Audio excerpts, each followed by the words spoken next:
हम अपने जान के दुश्मन को अपनी जान कहते हैं, हम अपने जान के दुश्मन को अपनी जान कहते हैं। मोहब्बत के इसी मिट्टी को हिंदुस्तान कहते हैं। जो आंखों से दिखाई दे उसे कहते हैं खामोशी, कि जो आंखों से दिखाई दे उसे कहते हैं खामोशी, जो कानों से सुनाई दे उसे तूफान कहते हैं। ये जो दीवार का सुराख है, कि ये जो दीवार का सुराख है, चाइना, अमेरिका, पाकिस्तान साजिशों का हिस्सा है, मगर हम अपने घर का रोशनदान कहते हैं, मगर हम अपने घर का रोशनदान कहते हैं। अस्सलाम वालेकुम, सुप्रभात। मैं आफिया खान, कक्षा 9वीं की छात्रा, आज आप सभी के समक्ष अपने विचारों को प्रस्तुत करने जा रही हूँ। आज के युवा वे जो वायु के वेग के समान प्रभावित हो, युवा वे जो अनीति से लड़ने का साहस रखता हो, युवा वे जो काल की चाल को बदल सकता हो, युवा वे जिसमें जोश के साथ साथ होश भी हो। मेरा एक प्रश्न है, युवाओं को ही मुख्य भूमिका में क्यों देखा जाता है? तो इस प्रश्न के उत्तर के माध्यम से महोदय बड़ा ही तार्किक तथ्य प्राप्त करती हूँ कि इस पूरे समाज में युवा वर्ग ही एक ऐसा वर्ग है जिसके भीतर शारीरिक शक्ति, मानसिक कौशल्य व अभिनव सोच का एकमात्र अनूठा संगम होता है। मैं मानती हूँ कि राजनीति में युवा नेतृत्व कभी हकीकत हुआ करती थी, जो आज बस बयानबाजी बन के रह चुकी है। आज के भारत के युवा भारत तेरे टुकड़े होंगे ऐसे नारे लगाते हैं। आज के भारत के युवा खालिस्तान, पाकिस्तान जैसे नारों का समर्थन करता है।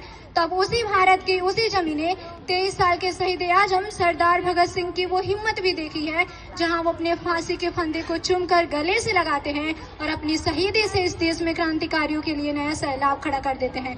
इसी भारत की इसी जमीने डॉक्टर B.R. अम्बेडकर के उस जज्बे को भी देखा है, जहाँ वो संपूर्ण दलित समुदाय को अपनी हक की आवाज उठाने के लिए प्रेरणा देते हैं और पूरे समाज को आत्मनिर्भर बनाते हैं।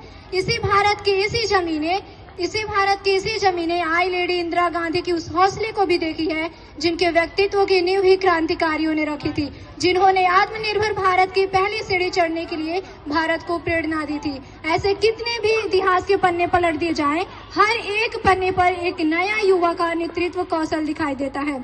हर एक पन्ने पर एक नया युवा का नेतृत्व कौशल दिखाई देता है, जिसने भारतीय राजनीति को और भारतीय राजनीति की तरफ देखने वाले हर एक नजरिए को संपूर्णता बदल कर रख दिया। भारतीय राजनीति की परिभाषा से हटकर जब हम मराठा साम्राज्य को भी याद करते हैं, तो महज 10-12 साल की उम्र में राम रानी, तारा रानी, महारानी सूबाई से राजनीति की शिक्षा लेकर आने वाले समय में अपने साम्राज्य को औरंगजेब से बचाती हैं और 26 साल में हारे हुए सभी मराठा साम्राज्य किलों को महज 6 महीने में फिर से स्वराज्य में शामिल करती हैं। उनका ये जज्बा और कम उम्र का नेतृत्व कौशल देखकर मैं ये सोचने पर विवश हो जाती हूँ कि राजनीति में युवा नेतृत्व एक अटल ही वास्तविकता है।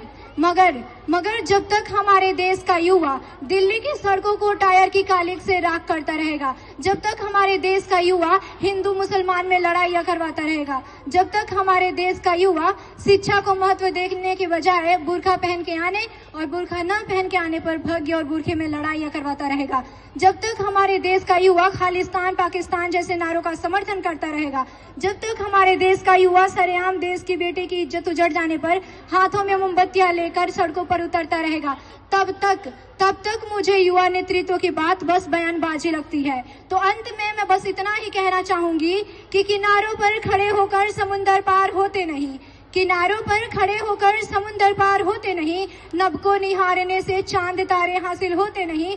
तोड़ो अपनी सीमाओं को, खुद को और काबिल करो, तोड़ो अपनी सीमाओं को, खुद को और काबिल करो।